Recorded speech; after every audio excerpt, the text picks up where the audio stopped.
All right. So we are so excited to be joined by the one and only Gregoire Akcelrod as part of our first episode with a guest here on the Saudi Soccer Show. Gregoire is a former footballer himself. He came up through academies in France, and he is now an agent. He's a journalist that covers the game, that has a lot of say into the deals that are happening as well as that. So Nick had a chance to sit down with Gregoire this past week, so I'm not going to say anything else. Let's dive straight into today's special guest, Gregoire Akcelrod. Well, it gives me great pleasure to welcome to the Saudi Soccer Show, Gregoire Akcelrod, based in Andorra. He's been pre-season with the Al Ali team. Welcome to the Saudi Soccer Show. Thank you, Nick. It's a big pleasure to be with you. Well, let's get straight into business here. There's so much going on with this team, the amount of transfers that have come in. Let's go through them very quickly because it's so exciting that the Saudi Pro League is getting these world-class players, and in particular, this team that is newly promoted. So let's start with Edouard Mendy, very expensive goalkeeper. He's come from Chelsea. What's the thinking behind signing Mendy? I think Saudi people understand how it's important to have a goalkeeper, because we saw with the Chinese league, it was forbidden to recruit foreign goalkeeper. And they have so many stupid goals. So now they want a strong goalkeeper. And Edouard Mendy was one of the best in France with Rennes. And he showed also with Chelsea the quality. So I think they go step by step. First, goalkeeper. After, the striker with Roberto Firmino, who is an incredible star. For me, he's the same level than a little bit less than Ronaldo or Benzema, but he's just close. Talk to me about the qualities that Firmino is going to bring to the league. So little is known about the SPL. Prior to Ronaldo signing, really no one was talking about the Saudi Pro League. Obviously, with the arrival of Cristiano Ronaldo, it's now becoming one of the most popular leagues in the world. Roberto Firmino has been a superstar his entire career. And there's so much intrigue about the transfer fee. Did he come on a free? Was it 18 million euros? Perhaps you can shed some light on that. Yeah, Roberto is different because he's young. He's only 31. And if you compare to Cristiano, who is 38, and Benzema 36, I think. So it's a big difference because it's unusual in Middle East to have young players who can still play 3-4 years in Europe and join Saudi. Alan Saint-Maximin from Newcastle is 26. And for me, Alan will be the best player in the league. Listen, he signed, he had one training. The next day, we play against Al Shamal, a club in Qatar. He destroyed everybody. He was impressive. Really, really. I think Saint-Maximin will make the difference, and all the fans will be totally crazy with him. Yes, so Maximum is one of these players that can seemingly conjure something out of nothing. Within the style of the Saudi Pro League, what qualities do you think he's going to bring, and why will he excel at this level? For me, I like Alan Saint-Maximin because he played in middle-class team in Newcastle. And when you play for big club like Man City, Liverpool, you are used to have superstar with you. But when you play with a middle-class team, you need to make the difference alone. And that will be the little time to adapt. For example, with Alan Saint-Maximin, who will go immediately and be very efficient. And for example, player like Riyad Mahrez, who come from big club, and maybe it's a different level, of course, to play against a team who doesn't have 11 world-class player. We have 7, it's good, but still it's a small difference. You bring out Riyad Mahrez, and he's one of my favorite players. I mean, his left foot can make the ball talk. He comes from Algeria, and I'm just wondering when we look at the environment and the climatic conditions, so different to England. You know, we're looking at England usually very cold, usually very rainy. Obviously, Saudi Arabia, the temperatures are very high there. Mahrez grew up in Algeria, a very similar climate to Saudi Arabia. Do you think that's going to help him adjust a lot quicker? It's funny because Riyad Mahrez, for example, and Edouard Mendy, they play African Cup of Nations. So they know what is it to play in Africa in very difficult situation with the pitch, with weather. So for them, they are more used than, for example, players like Roberto Firmino. But no, I don't think it will be a big difference for them. But of course, it's difficult because it's sunny all the year, and your organism needs a little bit of time to adapt. But the player who played African Cup, they are used to. I'm not scared for them. Talk to me a little bit about the conditions, because I think the general sense is that it's very, very warm in Saudi Arabia all the time. But I've done my research, and it seems to cool down quite a bit in the evenings. And I am assuming that's when many of the kickoffs are happening. Yes, in fact, in Saudi they only train the evening. No one club trains the morning.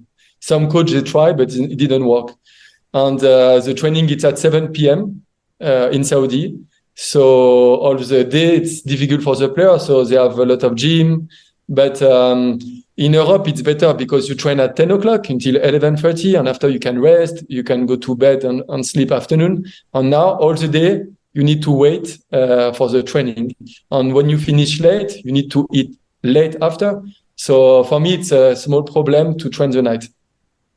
Talk to us quickly about the manager, Matthias Hassel. He's German. I understand he's very methodical, but he's progressive. He's a young coach, and obviously there's a lot of pressure on him, because when we look at what Ali has done in the preseason, they've been one of the big spenders. How much pressure is he under to deliver the goods, and where does the team need to finish?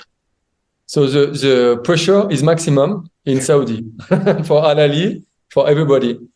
Reality is Matthias is a very good coach because he knows how to develop players. And for me, the key in Saudi is to manage the 15 players who are not foreigners, because all the day you have to train with them. You have to play with Saudi.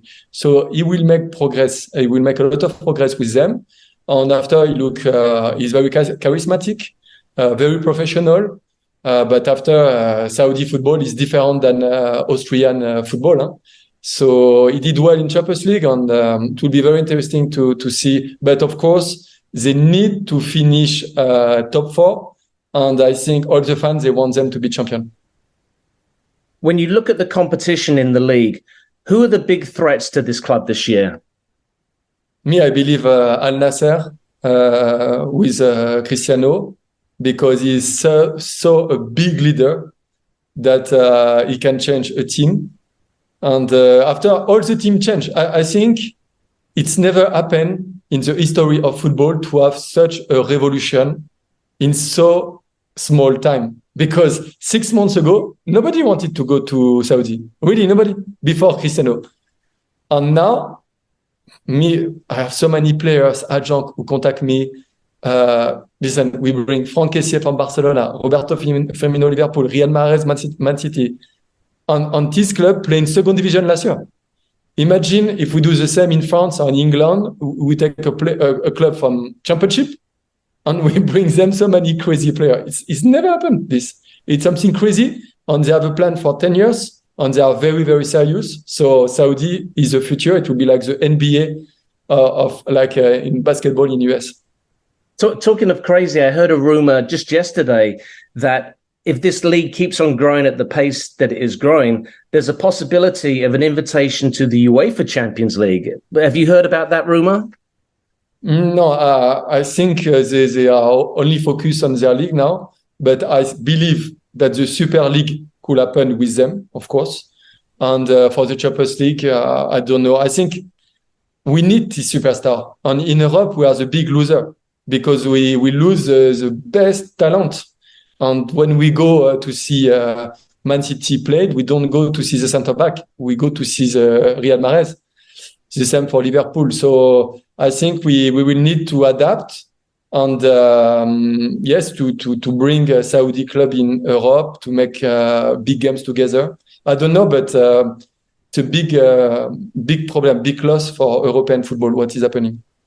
At the top of the show, you did mention the Chinese league, and I'm going to go back in history, just 5-6 years, and China really made a big play to become a big player in world football. The experiment failed spectacularly and cost them a lot of money. What's the difference between China and the Saudi Pro League? Well, in China, it was also from the political reason that they wanted to develop in football.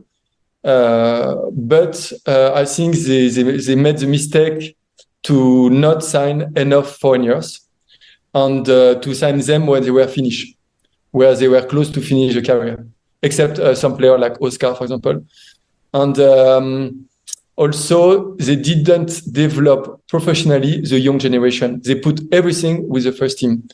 And with Saudi, I see the negotiation. They are very difficult in negotiation. They are not easy.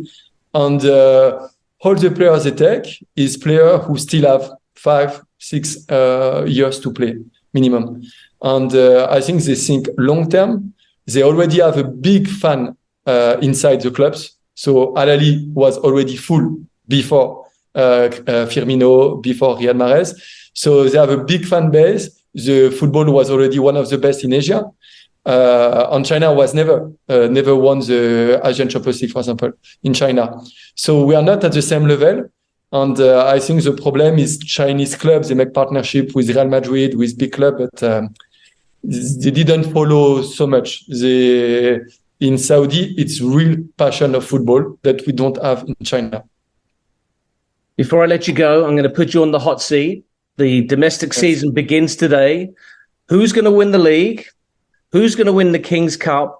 And will one of the big four challenge for the Asian Champions League? Who wins the league will be Al Ahly, of course. Who wins the cup is Al Ahly. And for the Asian Champions League, I will say Al Hilal. So because Al Ahly will not play Asian Champions League. So. Gregoire, thank you so much for joining the Saudi Soccer Show. Hopefully we can come to you throughout the season to get your insights and to keep up with what the club's doing.